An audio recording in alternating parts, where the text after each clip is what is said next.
या घूमने गया है। भूल भुलैया देखी है ना तुम लोगों ने? ठीक है, भूल भुलैया कैसी है, राउंड टाइप की, कुछ मिरर मिरर वाली ऐसी है। ठीक है, तो उसमें आपके क्या 7 गेट्स है। 7 गेट्स है, मतलब ये आपका क्या है, गेट 1 है। मतलब क्वेश्चन कैसे दिया होता है, इसका क्वेश्चन अननेसेसरी ऐसा लैंग्वेज में घुमाया होता है, अननेसेसरी लैंग्वेज में घुमाया होता है। ये गेट 2 है, ये गेट 3 है, गेट 4 है, गेट 5 है, गेट 6 है, और ये गेट 7 है। गेट 5 है, गेट 6 है, गेट 7 है। ठीक है, तो कोई एक स्टूडेंट है यहाँ पे है वो। ठीक है, अब उसको क्या करना है, भूल भुलैया जाना है। अब भूल भुलैया जाना है तो उसके बाद कंडीशन क्या है, लेट्स एज्यूम करो उसके पास भूल भुलैया में घुसने के कितने रास्ते हैं, 7 रास्ते। ठीक है, किसी एक पर्टिकुलर रास्ते से वो आपका क्या है, घुस गया है। अब कंडीशन क्या है, जिस रास्ते से घुस गया है वो गेट आपका क्या है, क्लोज हो जाए। तो उसके स्टूडेंट के घुस के और वापस आने के कितने नंबर ऑफ वेज हो गए, तो number of ways for student visiting भूल भुलैया। क्वेश्चन क्या है, the number of ways for student for man visiting भूल Bhulaiyaa if gate is closed after entry। ये नहीं ऊपर, ऊपर का नीचे नहीं दिखना चाहिए, ऊपर दिखना चाहिए, ऊपर आधा बोर्ड जो है ना उसको ऊपर कर दो थोड़ा सा। हाँ, जिस जिस गेट से एंटर किया है, आफ्टर एंट्री फ्रॉम इट, मतलब जिस गेट से उसने एंट्री की। बस बस एक ही एक स्टेप में आंसर है, देखो जितना बड़ा क्वेश्चन। हाँ ठीक है, मैं देख रहा हूँ, ऊपर कर दो थोड़ा और ऊपर करो, और ऊपर हिलाया नहीं, कुछ भी नहीं चेंज किया आपने। हाँ हाँ, और करो, जूम कर रहे हो आप तो, जूम नहीं करना उसको, थोड़ा सा ऊपर। अच्छा ये फिक्स है क्या, ये हिलेगा नहीं क्या?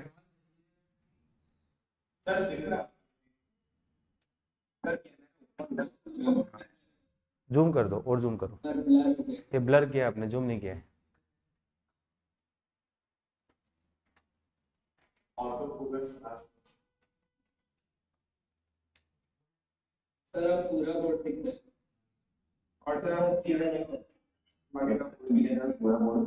और जूम करो। अरे मुझे भी दिख रहा है मेरे भाई, मुझे भी दिख रहा है, टेंशन मत लो, मेरे सामने भी स्क्रीन है। ये तो जैसा था पहले वैसे ही हो गया है। हाँ, क्या करना है बताओ, पहले जैसा रखें या फिर ये रखें? ठीक है कर दो, थोड़ा सा और जूम कर दो, और जूम कर दो, क्योंकि फिर बस थोड़ा सा करना बस। ठीक है, आ गया आंसर, वर्बली होगा। देखो 42 एंट्री के टाइम जाएगा, तो उसके पास कितने हो गए, एंट्री के टाइम कितने पेज हो जाएंगे, either G1 G2 G3 G4 G5 G6 G7, तो कितने होंगे, 7 पेज होंगे। लेट्स एज्यूम करो उसने G2 से एंट्री की, तो G2 से एंट्री करते ही G2 आपका क्या होगा, बंद हो गया। अब उसके निकलने के कितने पेज होंगे, 6, तो 6 हो गए। अब विजिट करने का मतलब जाना और आना दोनों कंपलसरी है, तो चॉइस है या फिर बाउंडेशन है, बाउंडेशन, तो मतलब आपका क्या प्रोडक्ट, तो टोटल नंबर ऑफ पेज 42। तो पीएनसी के सारे क्वेश्चन ऐसे होंगे, आंसर्स होंगे वो 1 लाइन होंगे, लेकिन क्वेश्चन अननेसेसरी इतना बड़ा घुमाया होगा जिससे आपका क्या समझने में, मतलब अननेसेसरी टाइम वेस्ट होगा। आया समझ में? लिख लो, अपने वर्ड्स में लिख सकते हो बाकी।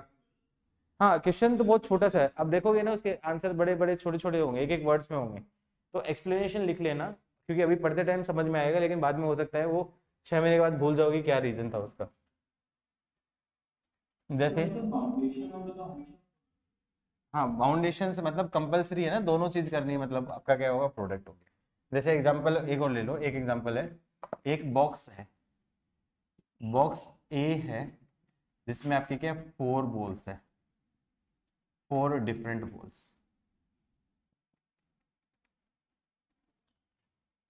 बॉक्स बी है, उसमें मैं बोल देता हूँ आपका 3 डिफरेंट बॉल्स है, 3 डिफरेंट बॉल्स है।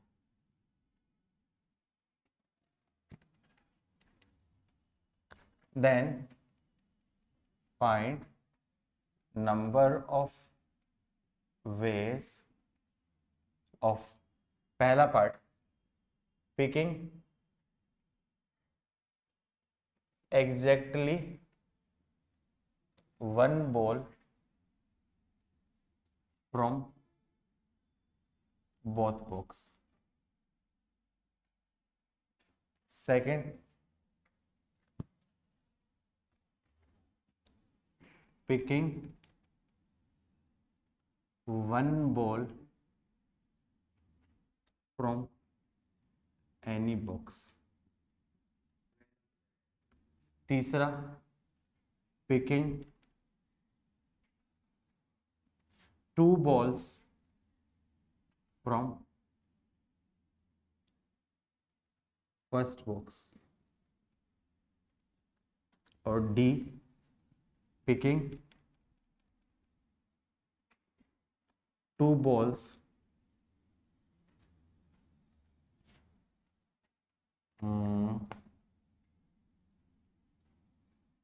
from both। ठीक।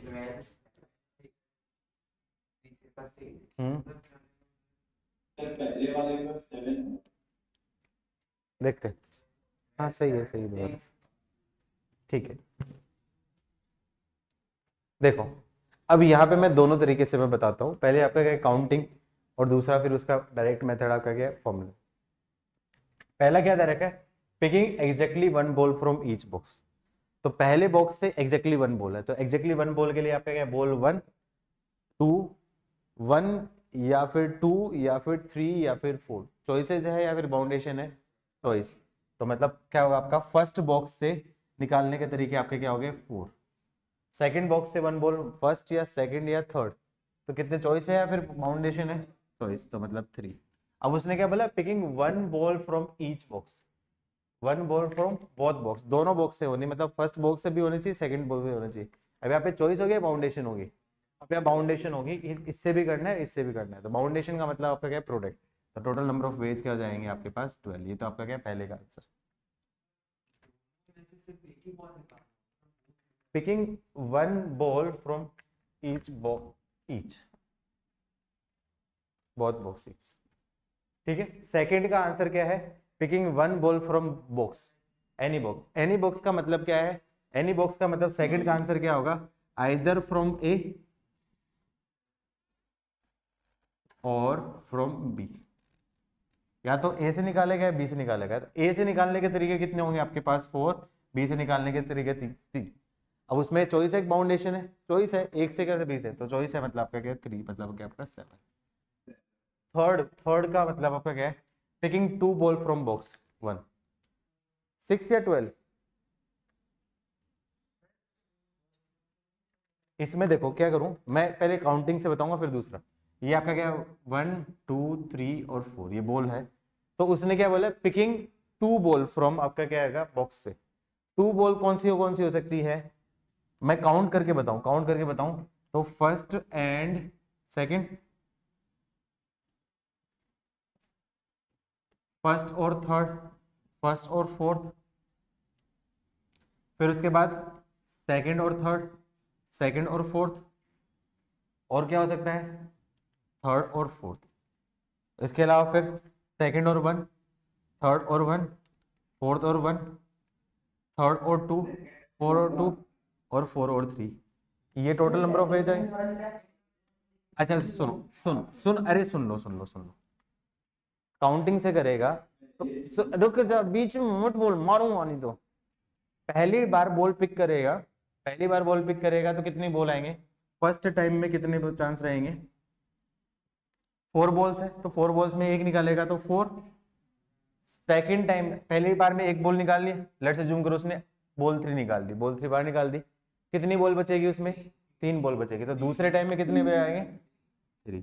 तो टोटल नंबर ऑफ वेज क्या 12 होंगे या कुछ और होंगे, 12 नहीं होंगे बच्चा।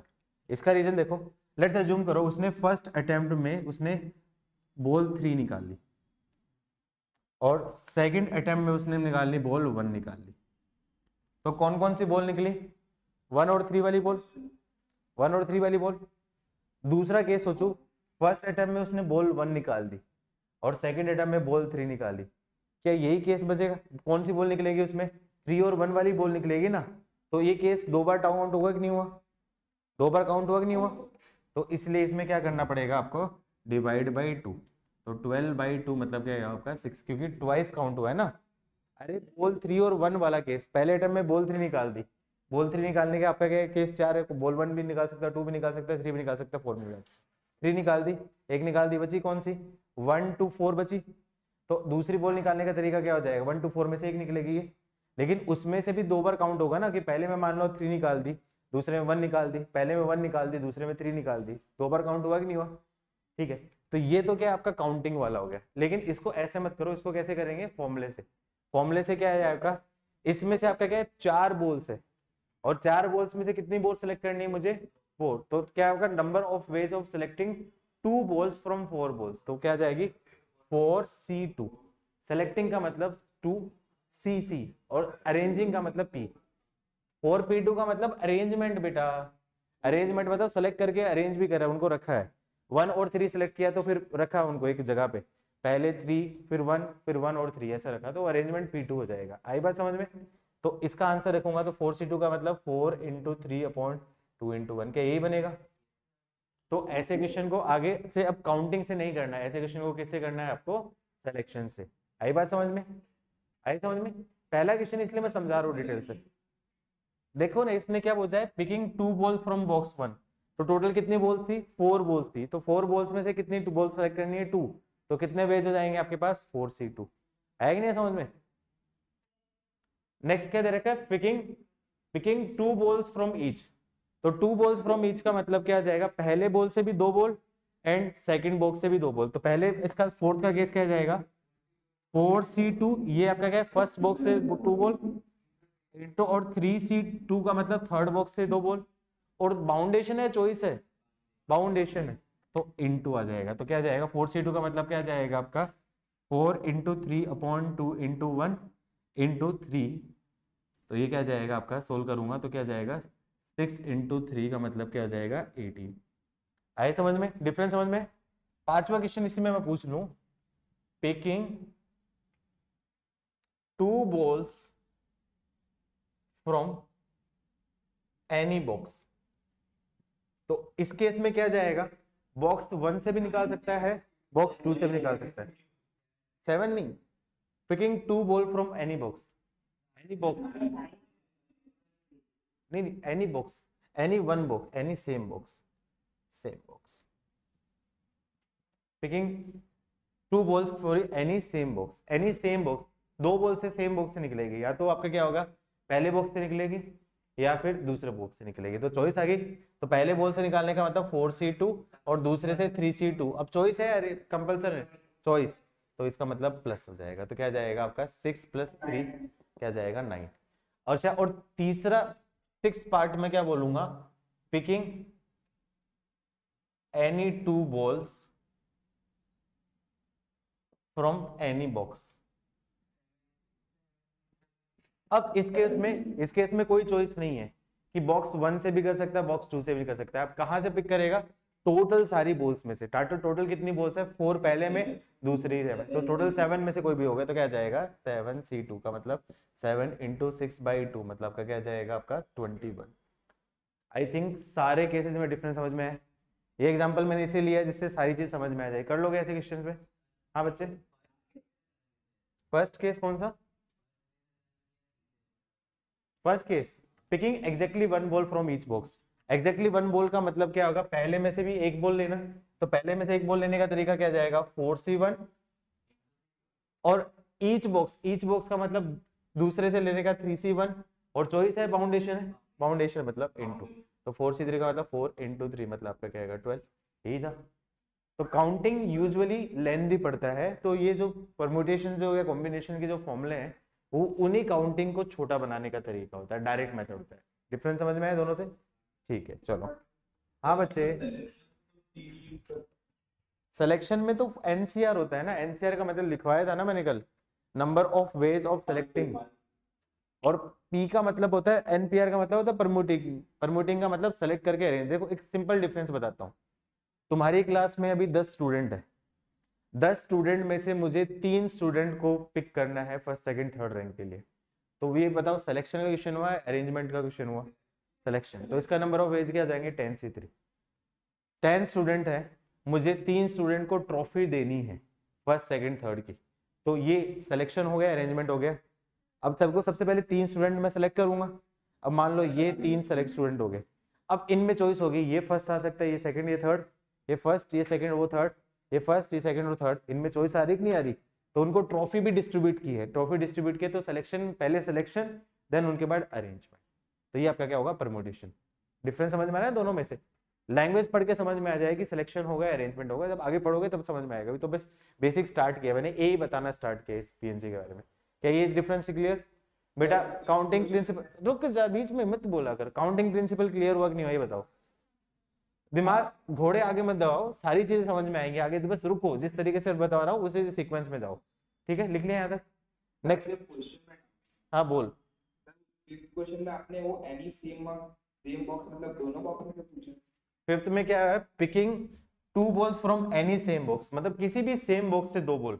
तो या तो आपका क्या है, आइदर बॉक्स ए से 2 बॉल या फिर बॉक्स बी से 2 बॉल। दोनों में डिफरेंस क्लियर हुआ? ठीक है। नेक्स्ट टॉपिक लिखो, bijection method, bijection rule, bijection rule, bijection. ए भगवान, अच्छा तुम तो 10th वाले बच्चे हो ना। Bijection rule,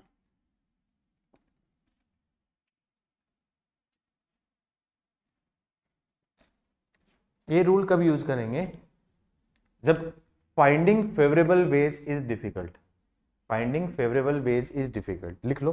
when finding favourable ways for any situation is difficult, then when finding favorable ways for any situation is difficult or lengthy,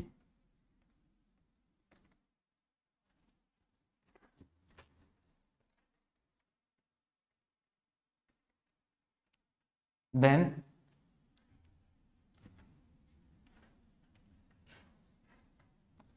finding favorable ways of any situation is difficult or lengthy and unfavorable ways is easy, and unfavorable ways is easy, and unfavorable ways is easy। जैसे मानो आपका क्या question ले लिया कि 10 students हैं, 10 students को मेरे को एक जगह पे कर 10 में से मुझे 2 ऐसे उनको अरेंज करना है कि 2 पर्टिकुलर स्टूडेंट एक दोनों के दुश्मन हैं और ये दोनों एक दूसरे के साथ ना बैठे, ये दोनों एक दूसरे के साथ ना बैठे।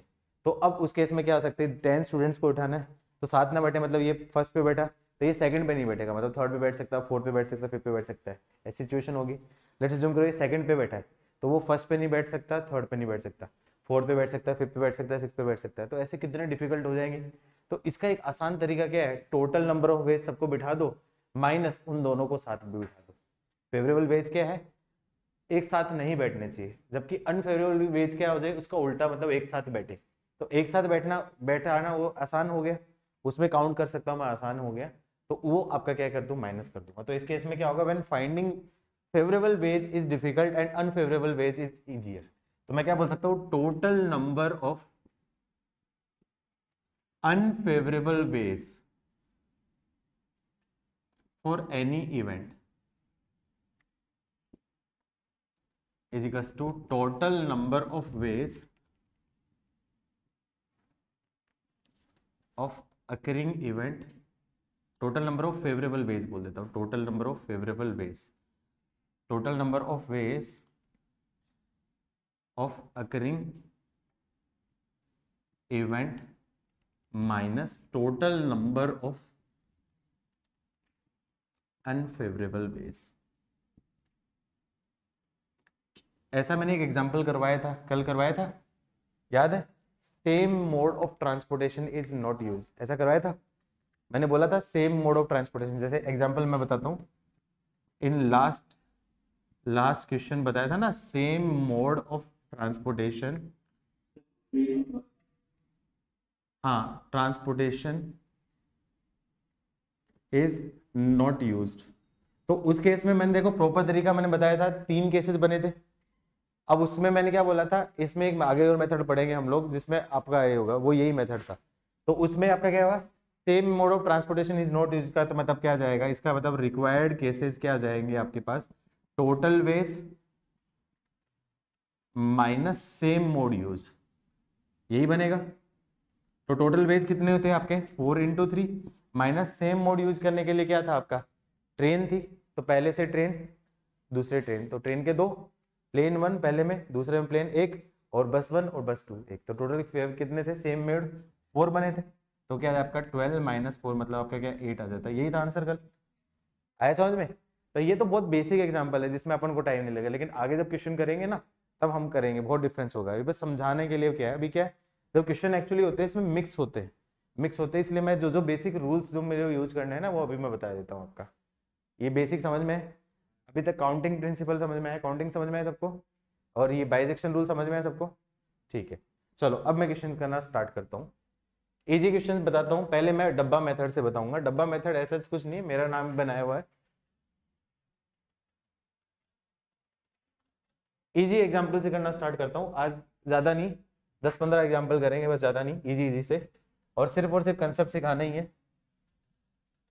पीएनसी में बस दिमाग चलाना इंपॉर्टेंट है, एक बार कंसेप्ट सीख गए फिर उसके बाद क्वेश्चन बनेगा नहीं। क्वेश्चन बहुत छोटा होता है, क्वेश्चन सिर्फ और सिर्फ एक लाइन का होता है, लेकिन उस लाइन को सोचने के लिए लॉजिक लगाना वही इंपॉर्टेंट है, वही नहीं कर पाते। जैसे एक क्वेश्चन लिख लिया मैंने, एग्जाम्पल ले लिया, एग्जाम्पल ऐसे ले लिया कि the total number of outcomes of tossing a coin 10 times. किसी भी कॉइन को मैंने 10 टाइम टॉस किया तो टोटल नंबर ऑफ आउटकम बताओ कितने होंगे। 2 की पावर 10, सीधा सा है। देखो पहली बार टॉस करूंगा तो या तो हेड आएगा या टेल आएगा, तो क्या आएगा आपके पास 2 आउटकम, दूसरी बार में भी आपका 2, तीसरी बार में 2, और लास्ट में भी आपका क्या है 2। क्या सारे के सारे इवेंट लिंक है, पहली बार का हेड दूसरी बार का टेल, सारे आउटकम देखने, सारे सारे लिंक है, चॉइस है बाउंडेशन, बाउंडेशन तो इनटू आ जाएगा, तो इनटू आ जाएगा, इनटू आ जाएगा, तो क्या जाएगा 2 की पावर 10। आई बात समझ में। और बताता हूँ, क्वेश्चन में देख के बताता हूँ, ये तो एग्जांपल था, मैं क्वेश्चन करा देता हूँ आपको देख के। अच्छा, एक डाइस को मैंने 3 टाइम्स रोल किया है, एक डाइस को 3 टाइम्स रोल किया है, तो टोटल नंबर ऑफ आउटकम क्या चाहेंगे, 6 की पावर 3। ठीक है, चलो क्वेश्चन से स्टार्ट करता हूं मैं।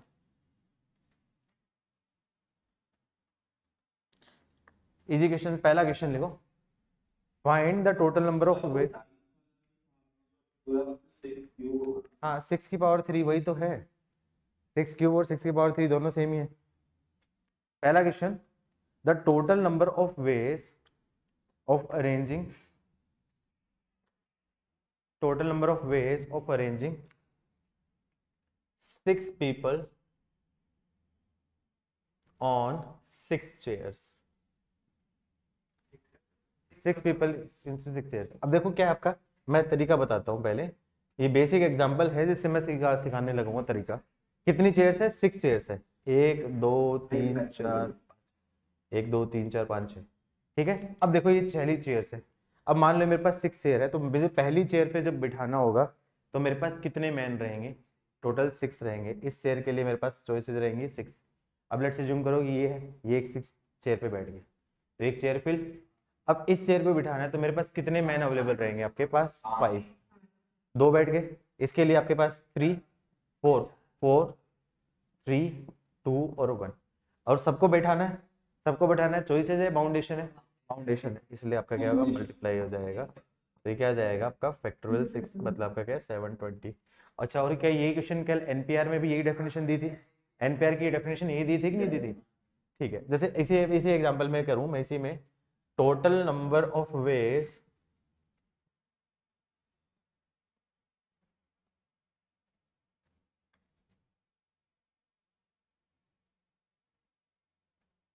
of sitting 10 people in 6 chairs, 10 people on 6 chairs। अब चेयर कितनी है अपने पास, 10 10 10 नहीं है, 6 चेयर्स है, ये 6 चेयर्स है।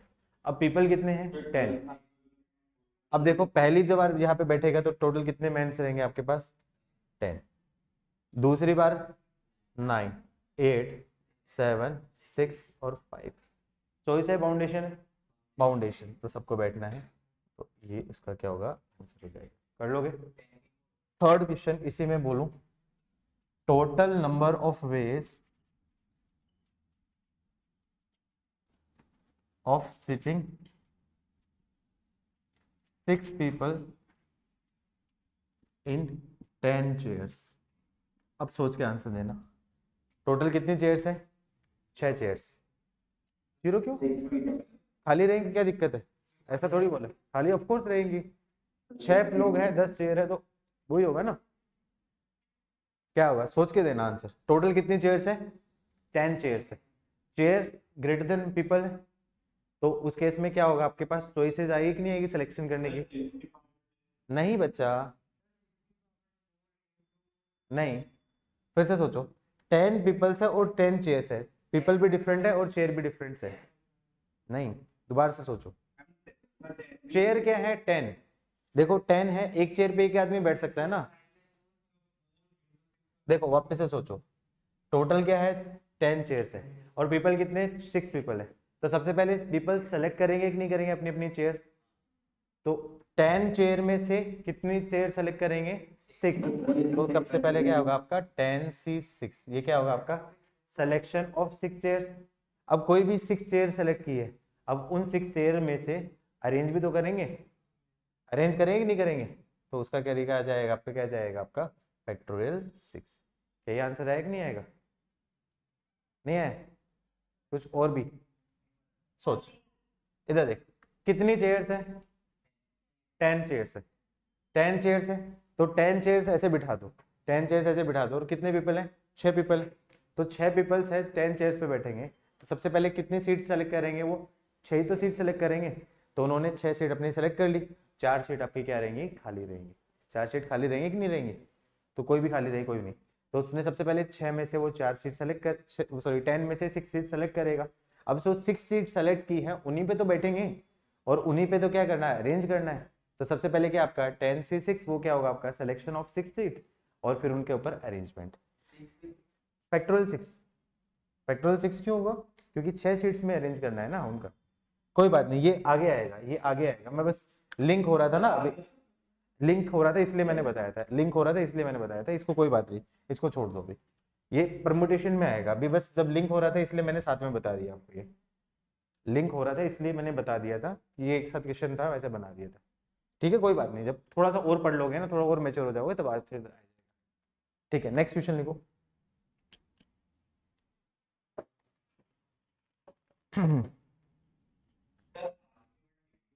नहीं करना, रुक जा, अभी भागे मत भाग, जितना बोलो उतना करो। नेक्स्ट लिखो। Let 10 different colour flags are given. Let 10 different flags, ये लॉजिक लिखा करो बच्चों, लॉजिक लिखा करो। अभी समझ में आ रहा है लेकिन बाद में हो सकता है 6 महीने बाद पढ़ोगे तो लॉजिक नहीं समझ में, इसलिए लॉजिक लिखो अपनी जगह पे। लेट, अरे रुक जाओ, उसको रुक जाओ, उसको मैंने बोला था उसको बाद में करेंगे, 2-3 लेक्चर के बाद खुद से समझ में आ जाएगा तुम्हें, खुद से करोगे ऐसे question. Let 10 different colors flags are given and signal using three flags, colored flags, 10 different colored flags are given and signal using 3 is to be made। रुक जा, अभी अभी रुक तो जा, अभी क्वेश्चन तो बोलने दे। And signal using 3 is to be made one over other, मतलब एक के ऊपर एक रख के फ्लैग रख के सिग्नल बनाना है। देन फाइंड, पहला part, total number of ways of generating signal. Total number of ways of generating signal, answer कितना हो जाएगा? Total number of ways of generating signal 10 × 9 × 8। आया समझ में? क्योंकि आपके पास 10 फ्लैग्स है, 10 फ्लैग्स में से मुझे आपके क्या 3 फ्लैग्स को लेके सिग्नल जनरेट करना है, तो मैं पहला प्लेस, दूसरा प्लेस और तीसरा प्लेस। तो पहले प्लेस पे जो फ्लैग लूंगा उसके पास कितने चॉइसेस हैं, 10 कलर। तो उसको सिग्नल लेने के लिए, कलर लेने के लिए फ्लैग के आपका 10 फ्लैग अवेलेबल। दूसरे प्लेस पे फ्लैग लेने के लिए आपका क्या, एक फ्लैग तो ऑलरेडी आ चुका है, तो दूसरा के लिए क्या लूंगा, तो आपके क्या कितने चॉइस बचेंगे, 9। और तीसरे फ्लैग के लिए कितने बचेंगे चॉइस, 8। तो रिक्वायर्ड नंबर बेस क्या होंगे, 10 इंटू 9 इंटू 8, मतलब आपका क्या है 720 हो जाएगा। Second part, maximum 3 flags can be used. Maximum 3 flags can be used for generating signal. Maximum 3 flags can be used for generating signal. Second part क्या है, number of ways of generating signal so that maximum 3 flags can be used for generating signal. मतलब signal को generate करने के लिए maximum हम लोग 3 flags का यूज कर सकते हैं। और मुझे सिग्नल तो जनरेट करना ही है।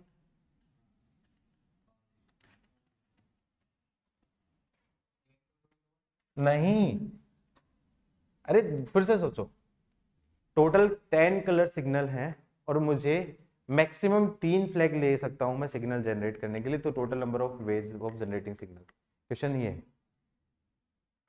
आंसर सोचो। नहीं, अरे अरे दिमाग चलाओ। मैक्सिमम 3 का मतलब क्या हो गया, मैक्सिमम 3 का मतलब है exactly 1 flag taken, 1 flag taken और एग्जैक्टली 2 फ्लैग टेकन। डिफरेंस समझ में है? इसी टाइप का कल जो बता रहा था ना, number less than 5000 to be made, तो तुम लोगों ने 5000 से बनाना तो 4 डिजिट के बना दिए। अरे 4 डिजिट से क्यों, 3 डिजिट के भी तो 5000 से छोटे होते हैं, 2 डिजिट के भी तो 5000 से छोटे होते हैं, 1 डिजिट के भी तो 5000 से छोटे होते हैं। तो उसको सिग्नल बनाना है, मैक्स टू मैक्स 3 फ्लैग ले सकता है, तो मिनिमम तो क्या होगा, एक तो लेगा ना। तो एग्जैक्टली 2 फ्लैग्स टेकन और एग्जैक्टली 3 फ्लैग टेकन। डिफरेंस समझ में है? इतना हवा में आंसर मत दो यार, अभी तो बेसिक ए बी सी बता रहा हूं। तो आंसर क्या आ जाएगा, एग्जैक्टली 1 फ्लैग टेकन, मतलब उस केस में क्या आ जाएगा, एक सिग्नल बनाना है तो कितनी चॉइस होगी उसके पास, 10 चॉइस। और आ गया मतलब प्लस या इनटू, प्लस एग्जैक्टली 2 फ्लैग्स, मतलब आपका क्या है 2 फ्लैग्स है, तो पहले में आपका क्या है 10 कलर, दूसरे में आपका क्या है 9, तो 10 इंटू 9 प्लस एग्जैक्टली 3 का मतलब आपका क्या है 3 फ्लैग्स, तो पहले में कितने चॉइस 10, दूसरे में 9, तीसरे में 8, 10 इंटू 9 इंटू 8 मतलब 720। सोल्व कर लो, आंसर क्या जाएगा, 720 प्लस 100 तो 820। आया समझ में? हाँ बच्चे, क्यों? अरे चॉइसेस आ गई बेटा, सोच। देख, सिग्नल जनरेट करेगा या तो एक फ्लैग लेके सिग्नल जनरेट करेगा, या फिर 2 फ्लैग लेके करेगा, या 3 करेगा। ऐसा तो नहीं है कि एक को करे या 3 को करे, बाउंडेशन थोड़ी है, चॉइस है, उसके ऊपर चॉइस। उसने क्या बोला, बस मैक्सिमम 3 फ्लैग यूज कर सकते। अब उसने तो ये नहीं बोला ना कितना होगा।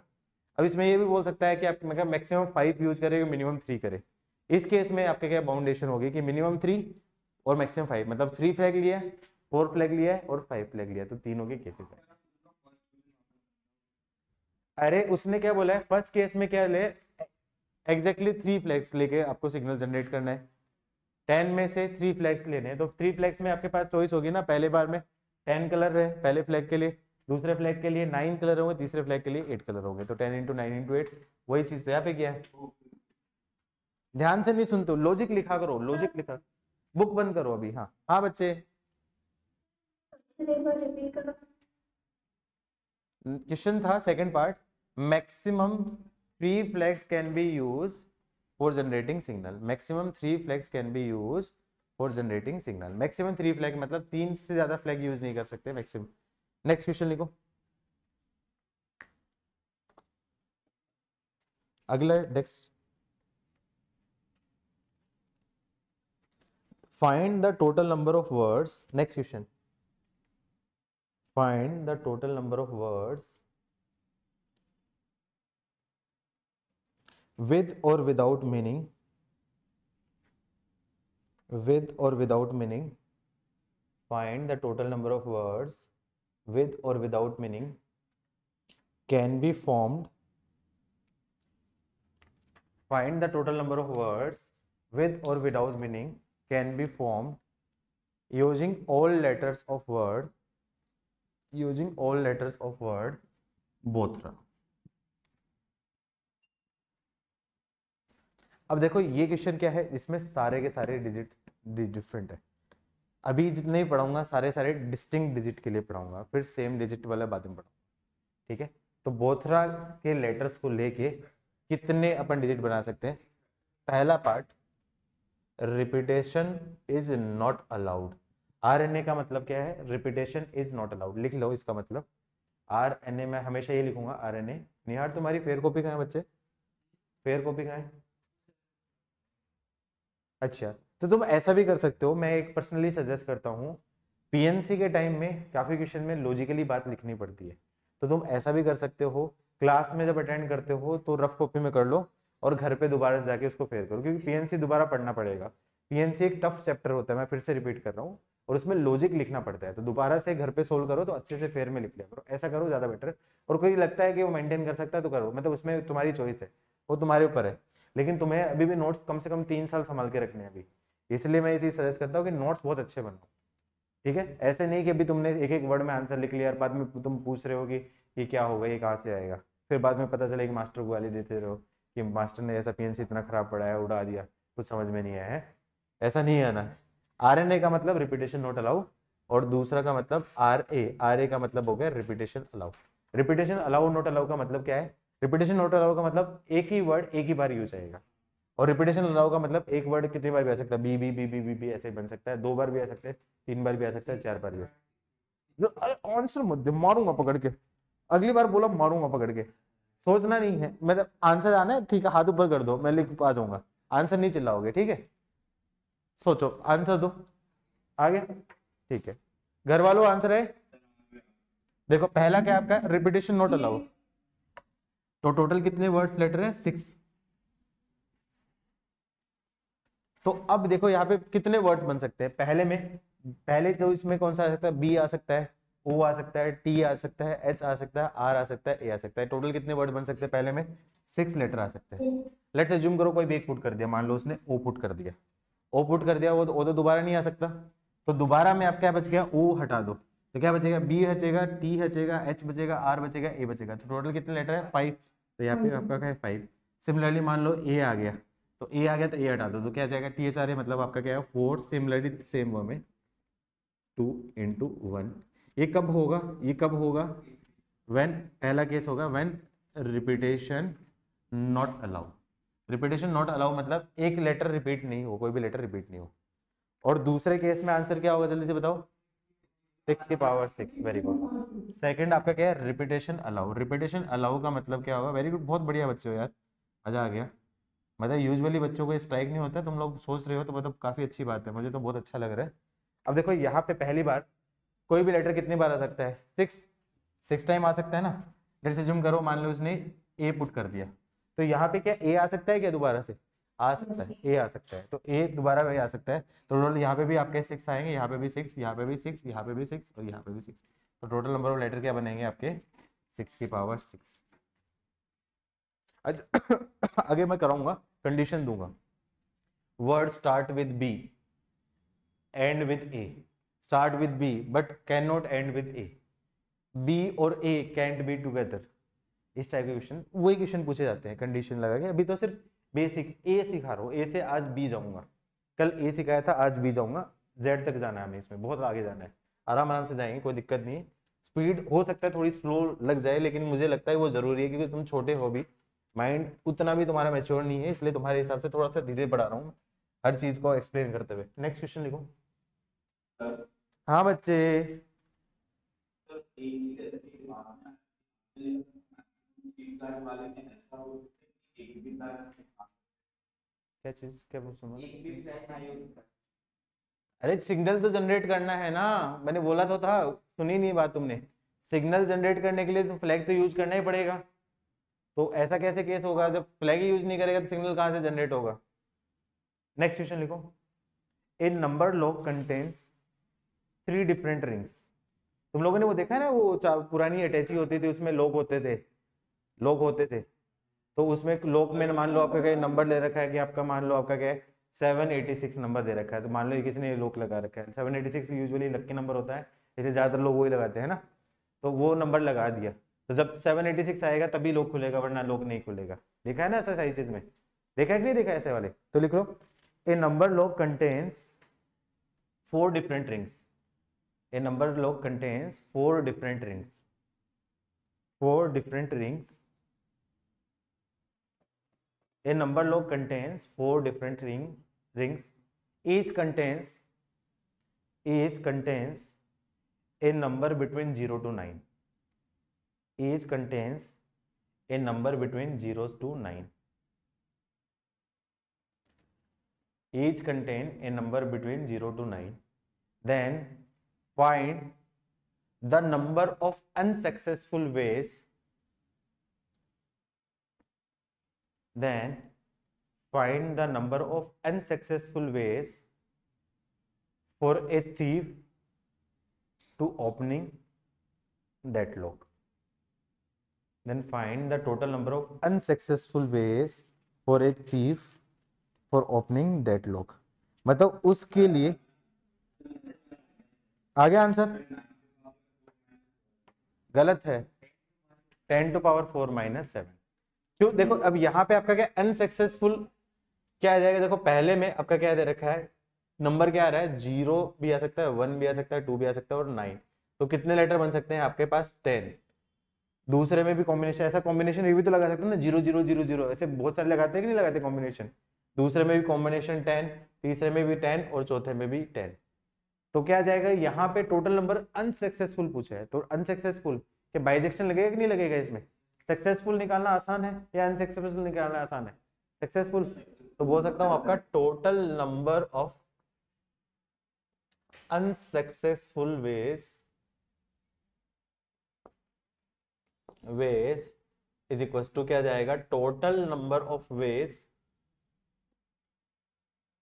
Minus total successful veg.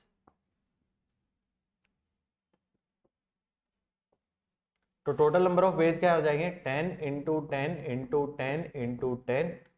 Successful ways तो एक ही होगा, जब कोई नंबर मान लो उसने रख दिया है यहाँ पे 3007 ये नंबर लगा दिया है, तो 3007 नंबर डाल दिया है तभी वो खुलेगा वरना नहीं खुलेगा, तो सक्सेसफुल वेज तो एक ही होगा जो उसका एक्चुअल लोग होगा, तो आंसर क्या जाएगा 9999।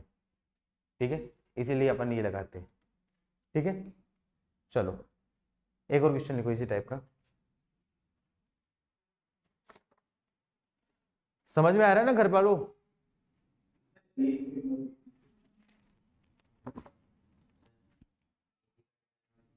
कम करो, बंद करवा दो यार, अरे कर लो तुम अपने हिसाब से, पूछना थोड़ी होता है यार, तुम लोग बिल्कुल फ्री हो, तुम्हारा बैच बड़ा प्रीशियस बैच है, तो तुम लोगों को कोई टेंशन नहीं लेनी, कोई भी चीज करनी कर लिया करो अपने हिसाब से। लो अरे वो तुम्हारी साइड वाला बंद कर दो, उधर वाला कर दो।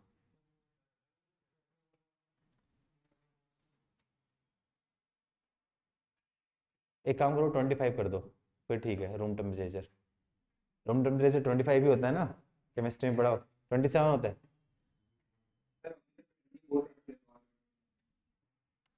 अरे मैं स्टैंडर्ड एनटीपी बोल रहा हूँ, 25 होता है शायद, केमिस्ट्री में पढ़ाया होगा ना 27, शायद 25 पढ़ा था मैंने तो, 27 होता है। ठीक है 300 केल्विन है, ठीक है लिखो next, a number lock contains 4 different rings, हाँ अलग है इसी में, a number lock contains 4 different rings, the first ring contains an even number, first ring contains an even number, second ring contains an odd number, second ring contains an odd number, third ring contains an alphabet, third ring contains an alphabet, and fourth ring contains A prime number. Prime number of course, number तो क्या होगा, एक digit का ही होगा ना, तो बताने की जरूरत नहीं होगी उसमें, ऑफकोर्स कहाँ से होगा। Fourth ring contains a prime numbers, रुक जाओ, fourth ring contains a prime numbers, then the number of unsuccessful attempts are, then number of unsuccessful attempts are, देखते, then the number of unsuccessful attempts are। अच्छा ये बताओ कि zero को यहाँ पे इवन नंबर की कैटेगरी में रखोगे कि नहीं रखोगे? जीरो को इवन में रखेंगे, गुड। यहाँ पे ये गड़बड़ कर देते हैं क्योंकि देखो बोलते हैं ना zero neither even know road, लेकिन जब यहाँ पे ऐसा कुछ आएगा ना, सिचुएशन आएगी, तो उस केस में जीरो को इवन नंबर की कैटेगरी में रखेंगे।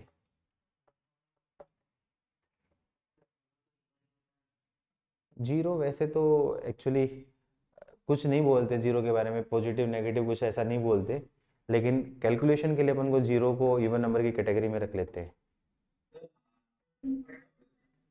2599 तो क्या जाएगा अगेन बाइजेक्शन से, तो total number of unsuccessful ways क्या जाएगा, टोटल नंबर ऑफ वेज मैं डायरेक्टली कर दूं ना, टोटल नंबर ऑफ वेज क्या जाएंगे, पहली रिंग 1 है, रिंग 2 है, 3 और 4।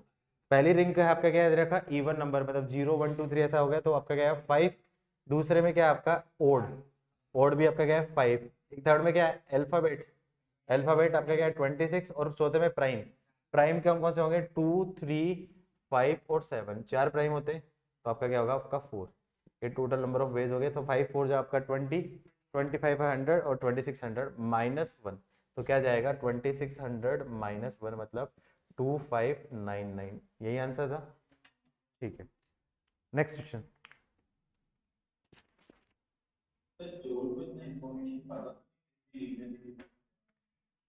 अरे वो तो क्वेश्चन घुमाने के लिए। नेक्स्ट क्वेश्चन लिखो, a question paper contains 10 questions of true and false type। a question paper contains 10 questions of true false type। 10 questions of true false type। true false type में दो ही आंसर होंगे, तो true होगा या फिर false होगा। if a student has to attempt all of them, if a student has to attempt all of them मतलब उसके पर कोई चॉइस नहीं है कि एक आध छोड़ दे। if a student has to attempt all of them, then in how many ways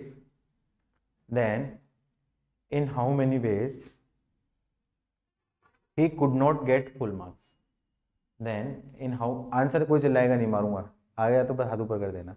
then in how many ways, आ गया ठीक है, then in how many ways he could not get full marks, क्योंकि देखो आंसर एक ही word का है, आपने answer दे दिया तो उस डायरेक्शन में लोग सोच ही लेंगे, फिर वो मजा नहीं आएगा। आ गया ठीक है, then in how many ways he could not get full marks। Time लो आराम से सोचने का। 10 ट्रू और फॉल्स टाइप के क्वेश्चन आ गया क्या? लिख दो, मैं देख लूंगा, तुम्हारी कॉपी में लिख दो, तुम्हारा भी यही लिख दो आंसर। ठीक है गर्ल्स, बच्चों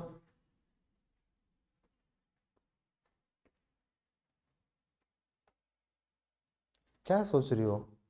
ट्रू फॉल्स में देखो कितनी चॉइस होती है, 2 चॉइस होती है ना। तो देखो उसने क्या बोला, फुल मार्क्स कब नहीं आएंगे, जब फुल मार्क्स कब आ सकते हैं, फुल मार्क्स कब आएंगे, एक ही केस में होगा जब उसके सारे आंसर ट्रू है।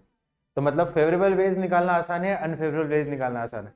अनफेवरेबल तो उससे आपका निकाल सकता हूं, आपका क्या होगा, तो total number of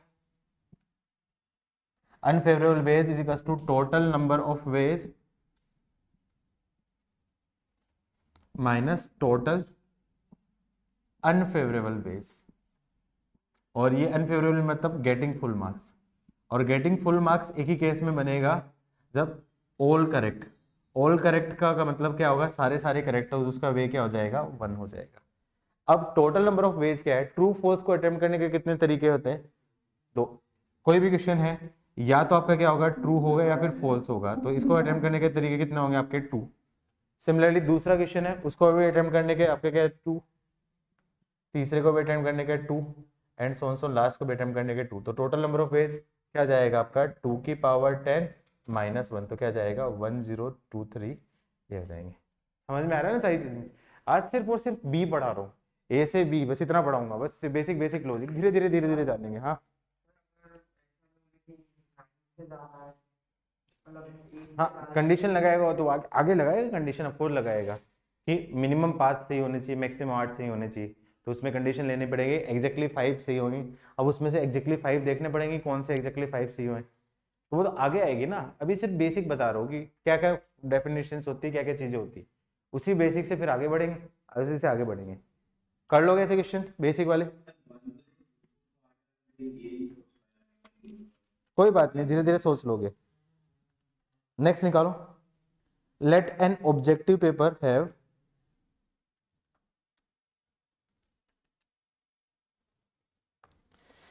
let an objective paper have 10 questions. Let an objective paper have 10 questions MCQ types, MCQ type, हाँ 4 option, MCQ type of 4 options.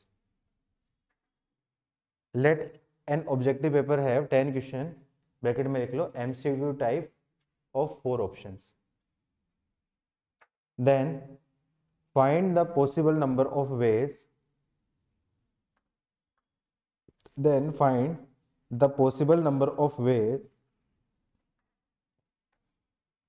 for a student to answer all, for a student to answer all questions if, लिख लें यहां तक। पहला part exactly one option is correct, exactly one option is correct. Second part more than one option is correct, second part more than one option is correct.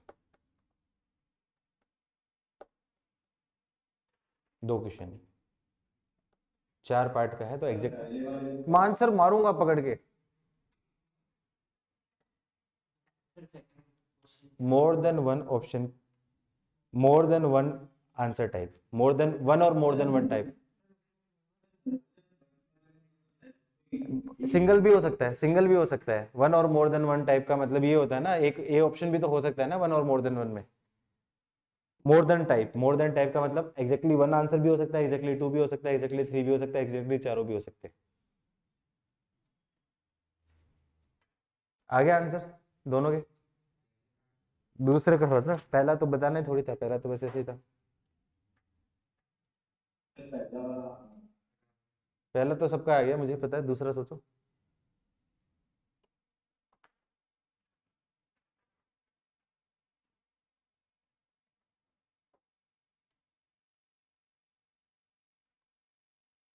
क्या गलत किया है मैंने, total number of ways of answering किया है मैंने, ये नहीं बोला कि फुल मार्क्स निकालना है, मैंने आंसर करने के वेज पूछे।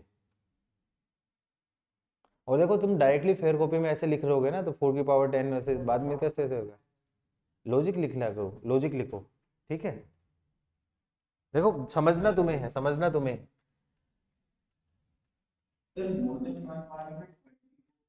गलत है, अरे तुक्केबाज गलत है, तुक्के मत मार, मारूंगा पकड़ के। पहले का आंसर तो 4 की पावर 10 हो गया, दूसरे का नहीं, 4 की पावर 40 कहाँ से आ जाएगा। नहीं सुमित नहीं है क्या आज, तो आंसर क्यों नहीं दे रहा आज, क्या हुआ, किसने मार पीट के बिठाया क्या, घर पे पिटाई हुई क्या आज तुम्हारी। नहीं सर, नहीं सर। अच्छा ठीक है, तो एग्जैक्टली वन सही है, इसका मतलब क्या होगा आपका A B C D 4 option है, तो या तो ए सही होगा या बी सही होगा या सी सही होगा डी होगा। तो एक स्टूडेंट के पास पहला क्या आपका exactly one option correct.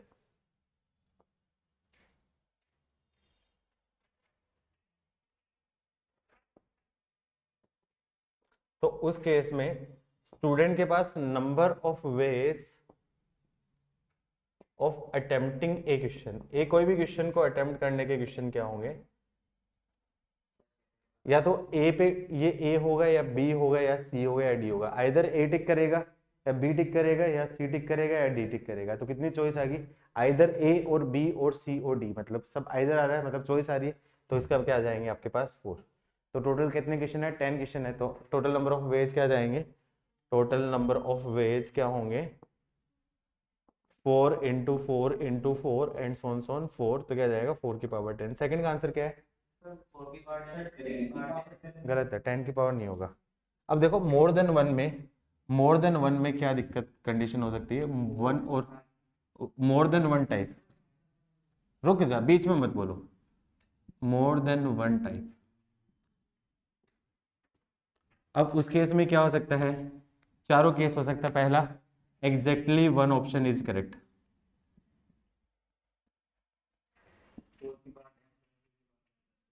Exactly one option correct था, तो चारों में से एक ऑप्शन करेक्ट होगा। तो क्या जाएगा आपका 4C1, मतलब आपका क्या आएगा 4। Similarly exactly 2 options are correct,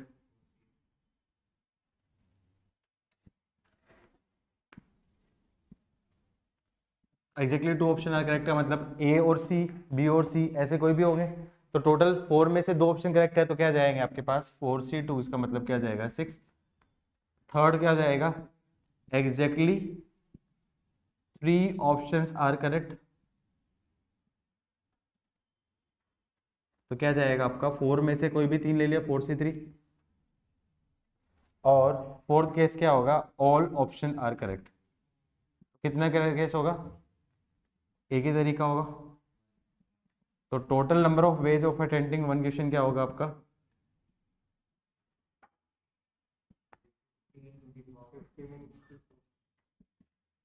one question को अटेम्प्ट करने का तरीका क्या जाएगा आपका 4 + 6 + 4 + 1 मतलब 15 वेज हो जाएंगे। तो इस केस में क्वेश्चन में क्या है आपका total number of answers, total number of ways of answering क्या जाएगा आंसर 15 की पावर 10, क्योंकि हर क्वेश्चन को 15 15 15 15 15 है ना, 15 की पावर 10। इसलिए तो बोलते हैं वो प्रोबेबिलिटी की तुक्का मारना होता है। सिंगल चॉइस में 4 चॉइस होती है तो 1/4 प्रोबेबिलिटी होती है, मोर देन वन में कितनी पॉसिबिलिटी होती है 15 पॉसिबिलिटी, इसलिए 1/15।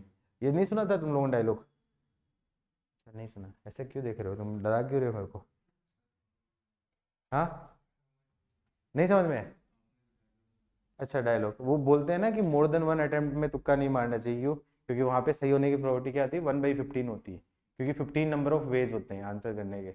तो जब तक एग्जैक्टली नहीं करोगे तो फिर 1/15 प्रोबेबिलिटी कम होती है या फिर 1/4 कम होती है, 1/15 कम होती है ना। अच्छा इसका एक अल्टरनेट और सोच सकते थे, इसने इसका एक अल्टरनेट और बताता हूँ, अल्टरनेट तरीका, या तो ये केसेस सोच सकते हो, इसका एक अल्टरनेट तरीका और बताता हूँ। मोर देन वन टाइप को अटेम्प्ट करने का तरीका क्या बनेंगे, ए बी सी और डी। तो total number of ways of attempting A more than one type answer question क्या हो जाएगा। अब देखो ए ऑप्शन है, ए ऑप्शन के पास क्या चॉइस होगी, ए सेलेक्ट होगा या सेलेक्ट नहीं होगा। ए के पास दो कितनी चॉइस होगी, 2 चॉइस होगी, सेलेक्ट और नॉट सेलेक्ट, ए सेलेक्ट और नॉट सेलेक्ट। सिमिलरली बी के पे भी 2 चॉइस होगी, सेलेक्ट होगा या नॉट सेलेक्ट होगा, सी पे भी 2 सेलेक्ट होगी या डी पे भी सेलेक्ट और नॉट सेलेक्ट। लेकिन उन सारे केसेस में एक वो केस होगा जब A be not select, B be not select, C be not select और डी बी नॉट सेलेक्ट। इसका मतलब ए भी टिक नहीं गया, बी भी टिक नहीं गया, सी भी टिक नहीं गया, डी भी नहीं टिक गया, मतलब वो अनअटेम्प्ट हुआ। 4 ऑप्शन टिक नहीं है मतलब अनअटेम्प्ट हुआ। तो टोटल नंबर ऑफ वेज क्या जाएंगे 2 की पावर 4 - 1 मतलब आपका 16 - 1 मतलब 15 तरीके से एक मोर देन वन क्वेश्चन को आंसर दे सकता हूँ। आया समझ में लॉजिक, मैंने लॉजिक से लगाया है, आपका क्या है उस केस में, चलो नोट कर लो। इसमें अनअटेम्प्टेड आया ही नहीं क्योंकि एग्जैक्टली 1 सेलेक्ट किया, एक ऑप्शन ABCD टाइप के, 2 हो गए, 3 हो गए, 4 हो गए, मतलब ये तो अटेम्प्ट करने वाला हो गया ना। वो कौन सा हो गया, नो ऑप्शन इज सेलेक्ट, तो क्या जाएगा 4C0, 4C0 की वैल्यू क्या आपकी 1, तो उसमें आएगा, जबकि एक 1 नहीं है ना, वो नो ऑप्शन वाला इसमें नहीं आया ना, जबकि नो ऑप्शन इसमें आया कि नहीं आया, इसलिए वो आपने माइनस किया। दोनों रीजन समझ में, वापस से समझाता हूँ। देखो ABCD 4 ऑप्शन है, ए के पास 2 चॉइस है कि ए या तो आंसर होगा या फिर आंसर नहीं होगा, बी के पास भी 2 चॉइस है, ए बी आंसर होगा या नहीं होगा, सी आंसर होगा या नहीं होगा, डी आंसर होगा या नहीं होगा।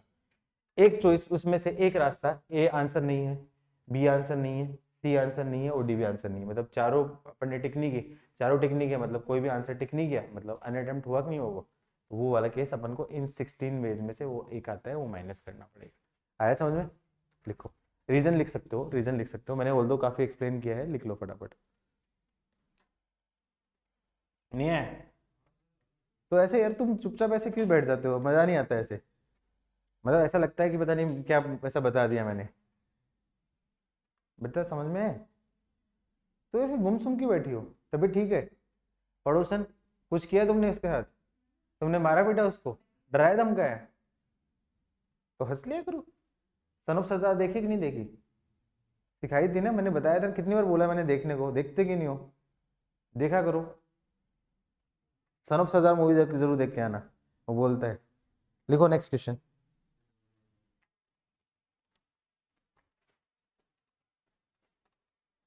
चलो अब देखो इस चैप्टर को हम लोगों ने डिवाइड कर रखा है अलग अलग पार्ट में, एक्चुअली बहुत सारा बड़ा चैप्टर है।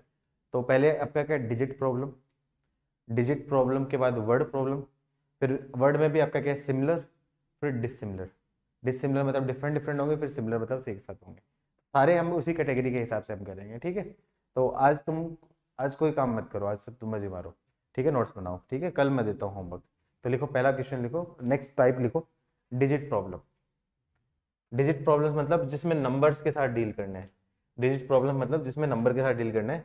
एक ही क्वेश्चन में 8-10 पार्ट मैं बना के कोशिश करता हूँ, एक ही क्वेश्चन में जितने भी पॉसिबल क्वेश्चन बना सकते हैं वो, क्योंकि देखो क्वेश्चन तो ऐसा तो है नहीं कि सेम आएगा, क्वेश्चन तो कुछ भी बना सकता है, पीएनसी में तो एटलीस्ट कुछ भी क्वेश्चन बना सकता है, लेकिन तो अपन क्या करेंगे, एक क्वेश्चन में देखेंगे जितनी जितनी भी पॉसिबिलिटीज है वो अपन देख सकते हैं।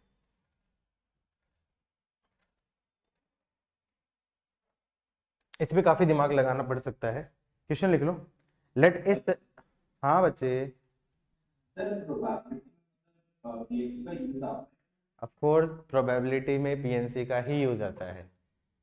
टोटल नंबर ऑफ वेज होता है।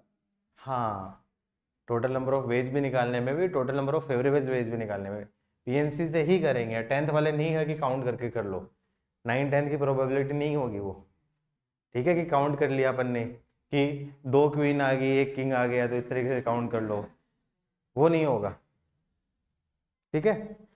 लिख लो digit problem, let a 7 digit number is to be made, let a 7 digit number is to be made, then find the total numbers, find the total possible numbers,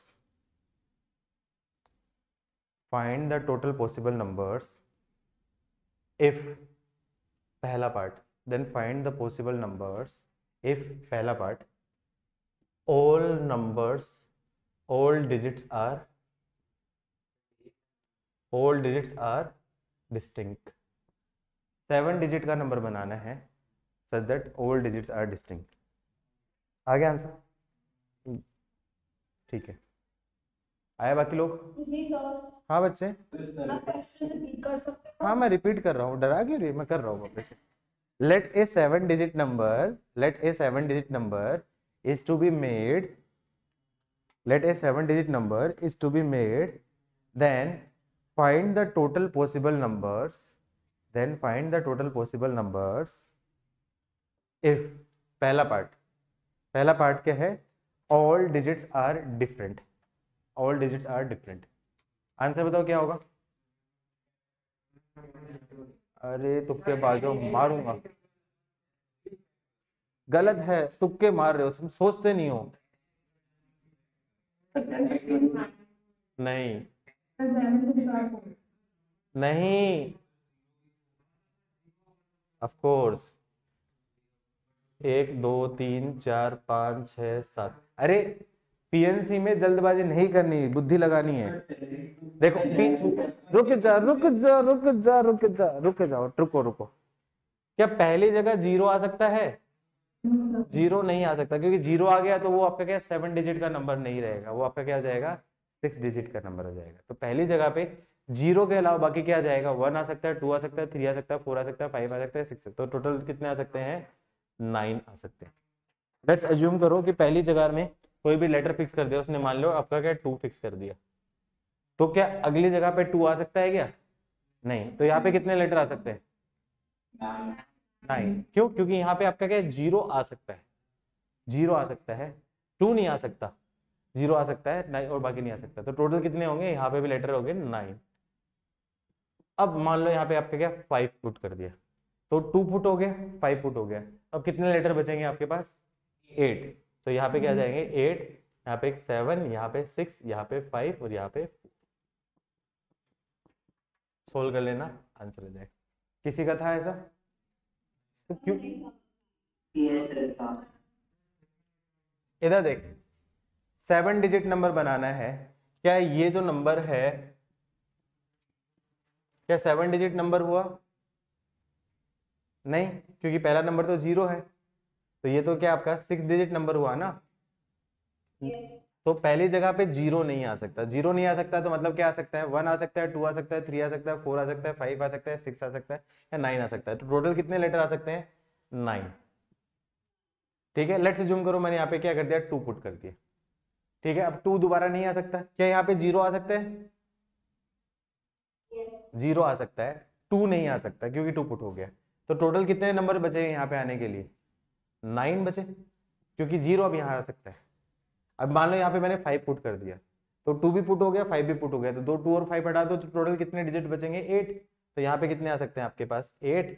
यहाँ पे कितना है आपका 7, यहाँ पे 6, यहाँ पे 5, यहाँ पे। आई समझ में? सेकंड पार्ट का आंसर दो। ये तो इजी है, तो सबसे बनना चाहिए।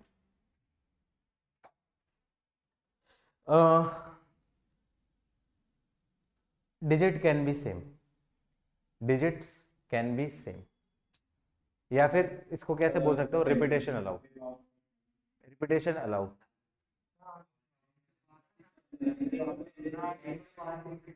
Very good. 10 की पावर 7, 10 की पावर 7 दे रहा है जो आंसर, उसको मारूंगा पकड़ के किसी दिन। देखो पहली जगह पे 0 नहीं आ सकता, मतलब यहाँ पे क्या आ सकता है? 9 आ सकता है। आगे क्या 0 आ सकता है? 0 आ सकता है। तो यहाँ पे कितने लेटर आ सकते हैं आपके? 10। यहाँ पे भी 10, यहाँ पे भी 10, यहाँ पे भी 10, यहाँ पे भी 10 और यहाँ पे भी 10। तो क्या जाएगा 9 इंटू 10 टू पावर 6। आया समझ में? थर्ड क्वेश्चन, सोच समझ के आंसर देना, धीरे धीरे लेवल बढ़ा रहा हूँ आज। हाँ लिख लो लिख लो लिख लो, इसमें बहुत अच्छे तक लेके जाएंगे हम लोग आगे, सोचने के लिए मजबूर करूंगा। लिख लिया? Third case, third question, all digits are distinct, all digits are distinct and formed number is an odd number, and formed number is odd. All digits are distinct and formed number is odd. All digits are distinct and formed number is odd.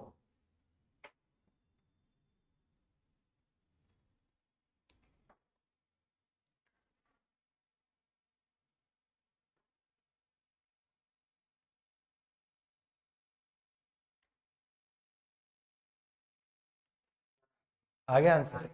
चलो मैं भी करता हूँ, देखता हूँ verify करना कि कितने हो गए। तो टोटल कितने लेटर है? 7। 1 2 3 4 5 6। अब देखो गलत है, रुक जाओ। उसने क्या बोला है? ऑल डिजिट्स आर डिस्टिंक्ट और फॉर्म नंबर इज ओड। तो ओड नंबर है तो कौन डिसाइड करेगा ऑड नंबर? Last digit. तो सबसे पहले कौन सा डिजिट भरा जाएगा? सबसे पहले लास्ट। सबसे पहले इसको भरूंगा, सबसे पहले इसको भरूंगा, सबसे पहले इसको भरूंगा। तो ओड कब होगा? जब लास्ट डिजिट 1 हो, 3 हो, 5 हो, 7 हो और 9 हो। तो मतलब लास्ट डिजिट को भरने का तरीका क्या होगा आपका?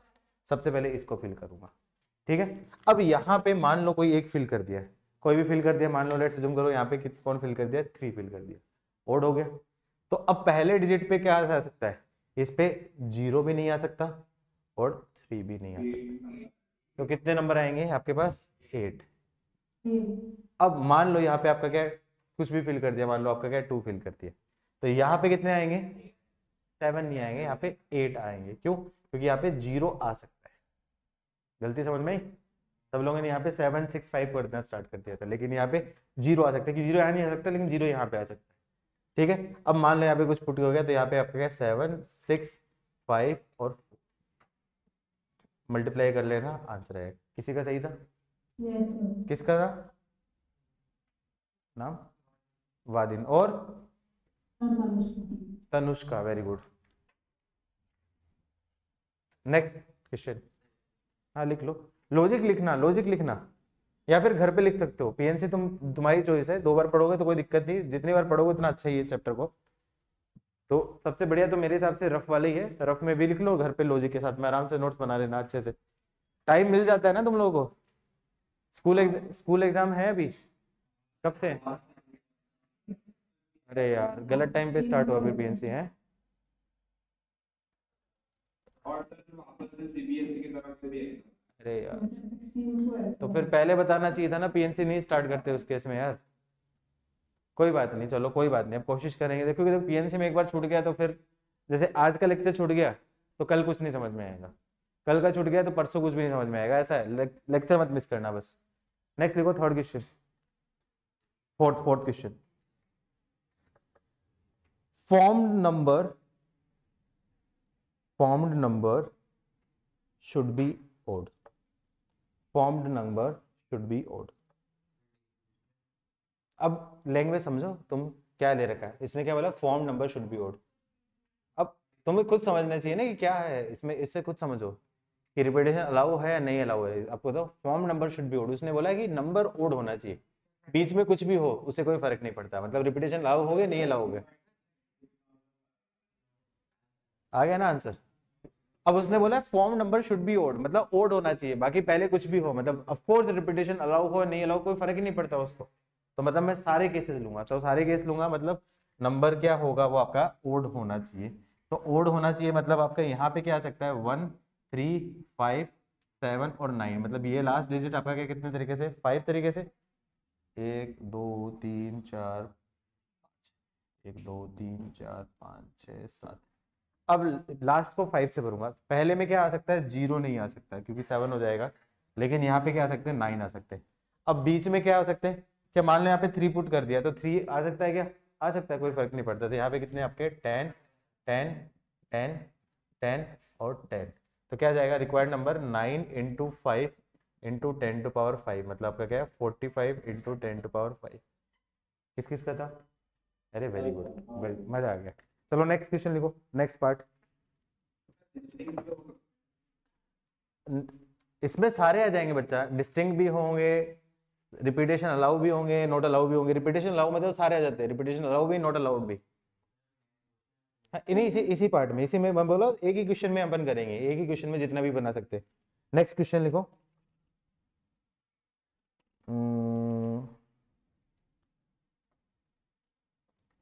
हाँ ये क्वेश्चन है, all digits are distinct, all digits are distinct and formed number is even, and formed number is even। अब मुझे बताओ क्या इसका आंसर सेम जो थर्ड वाला था वो आंसर होगा या डिफरेंट होगा? all digits are distinct and formed number is an even। Third में क्या था? formed number is an odd। Same होगा या डिफरेंट होगा? वेरी गुड, यहाँ पे आपका क्या डिफरेंट होगा? जब भी ऐसा होगा ना, हमेशा जीरो का केस को स्पेशल केस की तरह ट्रीट करना। एक लिख लो, एक चीज लिखो, treat zero case as a special case. यदि जीरो को हमने स्पेशली कंसिडर नहीं किया तो मतलब वो अपना आंसर गलत करेगा, 100% आंसर गलत करेगा। तो उसने क्या बोला है? फॉर्म नंबर आपका क्या इवन। बताओ गलती पता है क्या होगी? मैं रीजन मैं बताता हूँ गलती क्या होगी।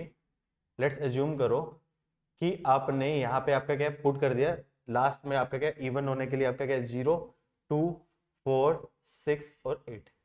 लेट्स एज्यूम करो आपने यहाँ पे 0 पुट कर दिया।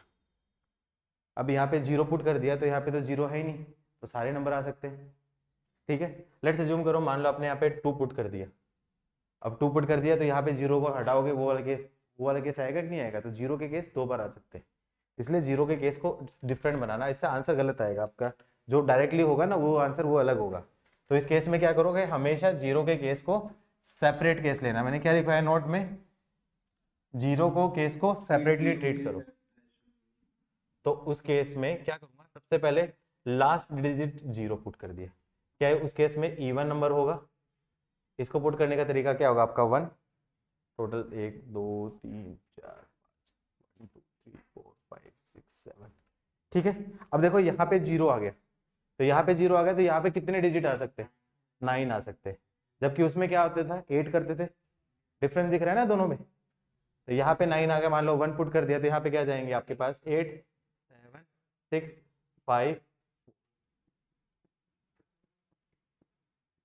ये आपका क्या होगा, आपका केस 1। केस 1 क्या होगा, 0 के केस को स्पेशल कंसिडर किया है। केस 2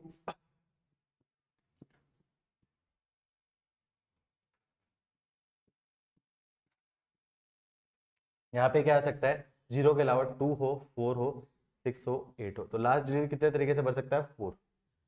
पहले डिजिट को कितने तरीके से भरूंगा, 8, क्योंकि यहाँ पे 0 नहीं आ सकता है। और मान लो लेट्स से यहाँ पे 6 रख दिया तो 6 नहीं आ सकता।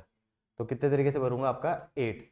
दूसरे डिजिट को कितने तरीके से भरूंगा, 8 into 7 into 6 into 5 into 4। Difference समझ में आया ना बच्चों। तो अब फिर फाइनल आंसर क्या होगा, फाइनल आंसर क्या होगा, केस 1 प्लस केस 2। यूजुअली इसका जो क्वेश्चन का जो आंसर होता है वो इंटीजर टाइप में ही देता है, लेकिन इतना बड़ी कैलकुलेशन नहीं करवाएगा, इतनी बड़ी कैलकुलेशन नहीं कराएगा। वो 4 डिजिट या 5 डिजिट तक ही जाएगा। बड़ा डिजिट इसलिए ले रहा हूँ जिससे आप करो, घर पे आप आंसर दे देना आराम से कैलकुलेटर वगैरह का यूज करके। टाइम हो गया, कॉपी बंद कर रही हो, जाना है। अरे अभी तो स्टार्ट किया था यार, मजा नहीं आएगा ऐसे में तो। फिर देख वापस से समझा रहा हूँ। देखो लास्ट जो क्वेश्चन था ना, form number should be odd, उस और all digit are distinct and number is odd होना चाहिए। तो वो केस और ये केस सेम नहीं है। क्यों, क्योंकि यहाँ पे आपका क्या 0 भी आएगा। जब 0 आएगा तो यहाँ पे 0 तो है नहीं अपने पास, तो यहाँ पे तो अपने 9 के 9 डिजिट पुट कर सकते हैं। जबकि यहाँ पे 0 नहीं आएगा तो मतलब यहाँ पे 0 पुट नहीं कर सकता, मतलब ये केस पुराने के केस की तरह हो जाएगा। तो उस केस में देखो, उस केस में आंसर क्या होता था, उस केस में यदि लास्ट करते तो उस केस में आपने आंसर क्या किया था, यहाँ पे आपने क्या कर दिया, 5 पुट किया था, 5 पुट किया था। जबकि यहाँ पे आपका क्या 0 भी नहीं पुट कर सकता, मान लो यहाँ पे मान लो 2 पुट कर दिया, कुछ भी पुट कर दिया, तो यहाँ पे आपका क्या क्या करते थे, 8 इंटू 8, यही करते थे ना आंसर। अरे ये आंसर करते थे ना, 8 into 8 into 7 into 6 into 5 into 4, last में 5 करते थे। लेकिन वो नहीं बनेगा। यहाँ पे देखो कॉमन लोगे ना, तो वो कॉमन लोगे वो सेम नहीं आएगा, डिफरेंट आएगा, ये गलत हो जाएगा। हाँ, उस केस में मैंने क्या बोला है, हमेशा मैंने क्या बोला है, 0 के केस को स्पेशल केस की तरह ट्रीट करो। और भी क्वेश्चन करेंगे तब आएगा जाए। ठीक है, मुझे लगता है कि आराम से चल जाओ, खाली दिमाग से पढ़ेंगे। अभी इसी क्वेश्चन में मुझे 8-10 क्वेश्चन और करवाने, इसी क्वेश्चन में 8-10 और कराने। वैसे मजा तो तभी आता जब साथ साथ करे, लेकिन अब टाइम हो गया, तुम घड़ी देख नहीं होगा, तो फिर अब क्या बताऊं, लेट छोड़ा तो फिर मारोगी, पिटाई तो नहीं करोगी ना। अरे नहीं नहीं नहीं, चल अरे ठीक है, कोई बात नहीं। मैं तो बच्चों को कुछ बोलता ही नहीं, तुम छोटे छोटे बच्चे हो। क्या फोन आ गए घर पे, इसलिए तो छोड़ रहा हूँ। चलो जाओ बच्चों, मजे मारो, आज कोई होमवर्क नहीं, कल होमवर्क दूंगा।